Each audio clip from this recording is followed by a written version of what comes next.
Hey folks, it's Dave here again from davemenzies.com. Coming to you today with another ScreenFlow tutorial, this time going right back to basics as requested by Charles, and for anyone else that might find just a very basic coverage of how the timeline works really on ScreenFlow. So I've actually prepared a couple of clips that I've imported here already just to show you this. There are three main areas in the ScreenFlow interface, if you like. The first is this big area here, which is the preview, shows you what's happening as you build your video. The second area is in here, which is, I guess you could describe, or other programs describe as the clips bin or the media library, and that's where you import all the various parts that you're going to use in your video. And then the third area is what we're going to concentrate on today, this area here, the timeline, which is where you bring all your clips in and work on them as you build the video. So I've gone ahead and imported a recent video of mine, and I'm just going to click and drag that down onto the timeline, as you can see there. I'm actually going to use these little arrows to just make that a little bit shorter so that I can fit more in to show you this a bit better. And that was just done with that little one there. So you can see here, this is the timeline area. And you can see it's just divided into seconds and minutes, so that you can see how long your finished video is going to be. And it will be as long as your longest clip, really. There's a control here which you can change the way you look at that timeline. You can stretch it so that you can see in a lot more detail. You can write down to seconds. If you want to make fine adjustments, you can take that right the way up to here, where you've got, you know, divisions of seconds, 0.1 of a second, 0.2, and so on. Or you can bring it right the way down to where you can see the whole timeline, really. And that's really useful control to bear in mind as you're building a video. It just gives you different ways to look at how you're getting on. So what happens when you've imported a clip in here, you'll see there's a yellow band around here because it's the one that I've clicked on, the one I'm working on. If I click off that, that disappears. So you're always working in the timeline on whatever part has this yellow band around it.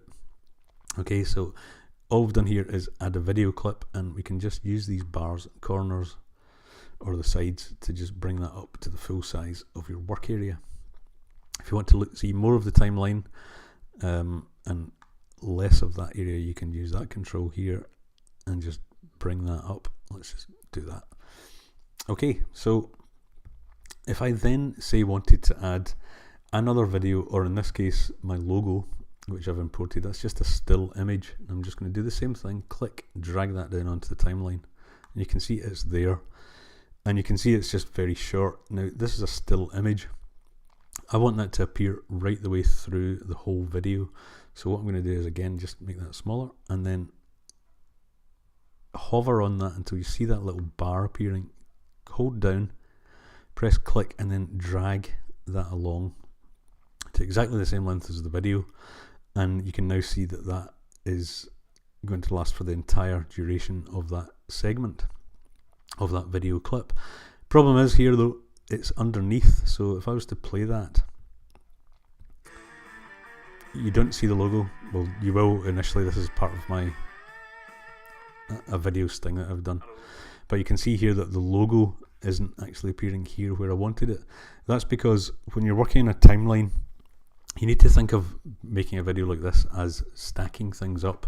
And obviously if you can imagine a stack of cards, for example, whatever is on the top is going to be on the foreground. It's going to be the first thing in the pile, if you like, and this is really a representation of, if you like, your pile.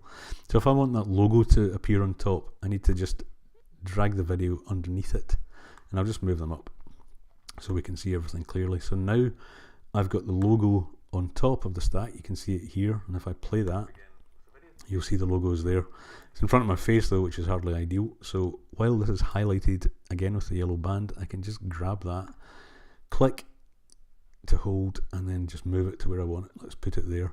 I've also got, if I highlight that again, I've got the control bars again.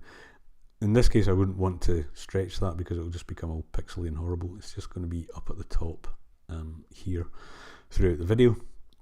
And you can do that with any still image or even another video. The thing to bear in mind is whatever is position 1, if you like, on the timeline, or at the top of the timeline, the way you look at it in ScreenFlow, is going to be in the foreground.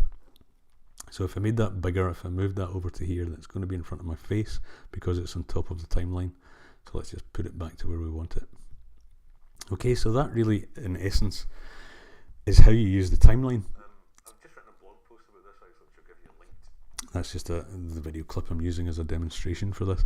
So I hope that kind of clears things up. Things get a little bit complicated. Obviously, you can have as many tracks, if you like, on this timeline as you want. You just need to bear in mind what you want in the foreground. So if that logo, like we discovered earlier, if that was underneath here, you wouldn't see that. As you can see there, it's disappeared. Move it back, it reappears because it's on top.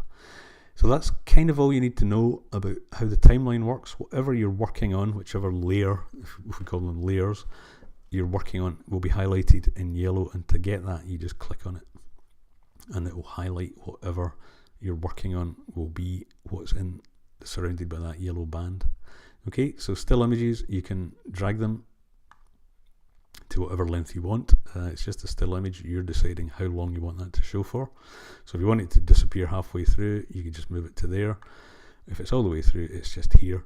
You can't really do that with video because the video is actually a moving video. So you could do that. It would speed up or slow down the video if you were to do that, which you may want in some cases, but for the most part probably not, because these are clips that you've already recorded. Okay, there's lots of other tutorials I've done. Again, if you subscribe, you'll see a lot of these, but I hope this has been a useful basic tutorial just to show you how the main 3 working areas, and particularly how the timeline works in ScreenFlow. And that was, as I say, for Charles, who requested this video, and really for anyone else that just wanted a very basic starters video on how the timeline works within ScreenFlow. So please feel free as usual to comment if you like that, subscribe if you want to see more videos on ScreenFlow, video editing and digital marketing in general. It's been Dave here at DaveMenzies.com. Thanks for watching. Cheers for now.